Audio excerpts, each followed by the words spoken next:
پیران کلیسا کی دعا ہے کہ یہ ٹل جائے۔ تو پہلی بات میری ختم ہوئی، عالمی نظام خلافت دنیا کی تقدیر مبرم ہے، ہو کر رہے گی، اس میں کسی صاحب ایمان کو کوئی شک، کوئی شبہ، کوئی ریب نہیں ہونا چاہیے۔ البتہ اس کا اب دوسرا پہلو کیا ہے، اس کا آغاز کہاں سے ہوگا؟ اب وہ نقطہ کون سا ہوگا، نقطہ آغاز کون سا ہوگا؟ اس میں پہلی بات تو میں نے کہا جو شک کرے گا اس کا پھر ایمان مشکوک ہے، ہوگا، لازماً ہوگا، گلوبل ہوگا، پوری دنیا میں ہوگا۔ کہاں سے شروع ہوگا اس میں آپ اختلاف کر سکتے ہیں، لیکن مجھے تو دو حدیثیں تو ملی ہیں جن سے یہ اندازہ ہوتا ہے کہ یہ اس مشرقی خطے سے ہوگا، عرب کے مشرق کی جانب کسی ملک سے ہوگا، کسی خطے سے ہوگا۔ وہ حدیثیں بھی اب آپ پڑھ لیجئے پہلے، پھر میں کہہ رہا ہوں یہ خزانہ ہے جو ہم نے آپ کی خدمت میں پیش کیا ہے، کاش کہ آپ اس کی قدر کر سکیں، یہ حدیثیں آپ کو ازبر ہو جائیں، یاد ہو جائیں، لوح قلب پر نقش ہو جائیں۔ ہندوستان اور خراسان یعنی موجودہ افغانستان کا ذکر ابن ماجہ کی روایت ہے، عن عبداللہ ابن الحارث رضی اللہ تعالی عنہ قال رسول اللہ صلی اللہ علیہ وسلم یخرج ناس من المشرق یؤتئون للمہدی یعنی سلطانہ، یعنی سلطانہ، دونوں طرح سے پڑھ سکتے ہیں۔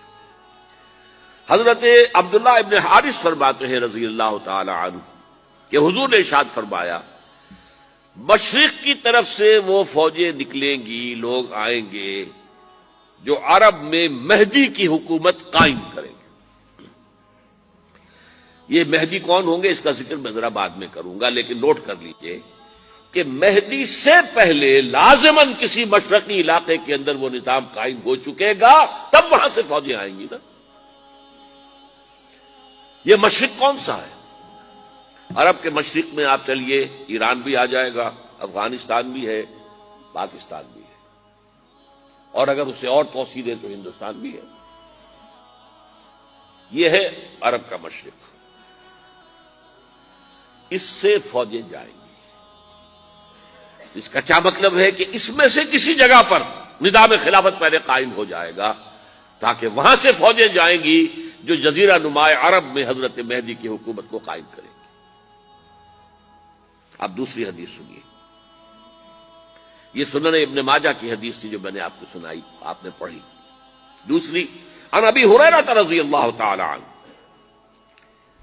یہ ترمذی شریف کی روایت ہے، قال قال رسول اللہ صلی اللہ علیہ وسلم یخرج من خراسان رایات سود لا يردها شیء حتی تنصب بایلیا، خراسان کے علاقے سے سیاہ جھنڈے لے کر فوجیں آئیں گی، ان کا رخ کوئی موڑ نہیں سکے گا، ان کو پیچھے پھیر نہیں سکیں گے کوئی بھی، یہاں تک کہ وہ یروشلم میں جا کر جھنڈے نصب کر دیں گے۔ ایلیا حضور کے زمانے میں یروشلم کو کہتے تھے۔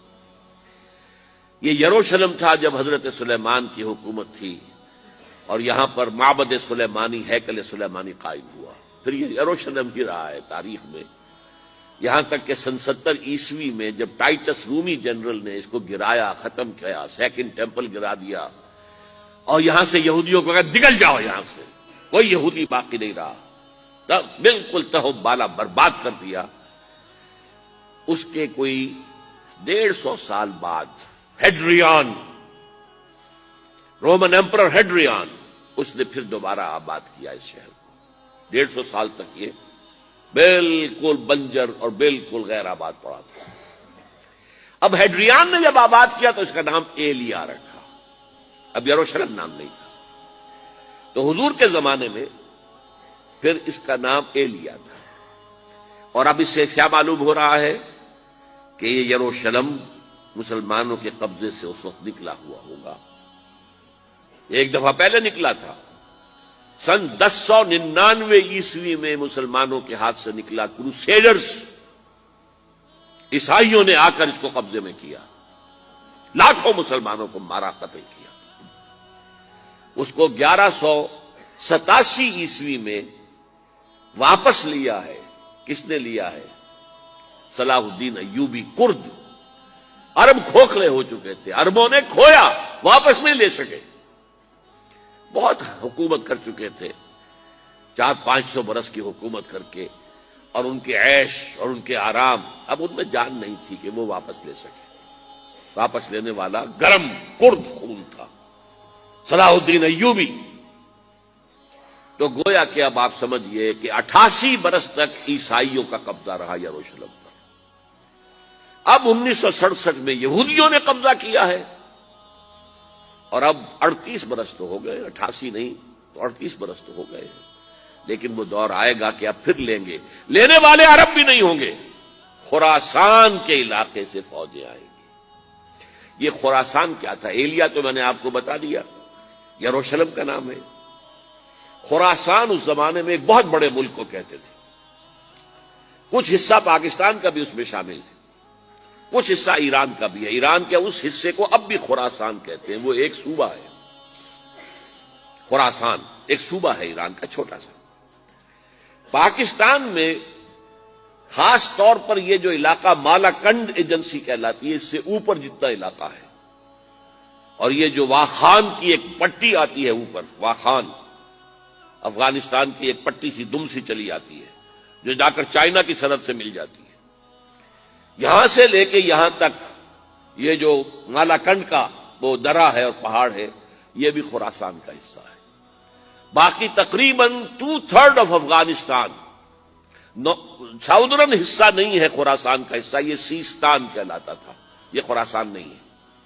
لیکن یہ کہ اوپر کا 2/3 آف افغانستان، اور اس کے ساتھ یہ جو عرب جو اب یہ ترک ممالک آزاد ہوئے ہیں سوویت یونین کی ڈسولوشن کے ساتھ، یہ سارا علاقہ کہلاتا ہے خراسان بزرگ، دی گریٹ خراسان.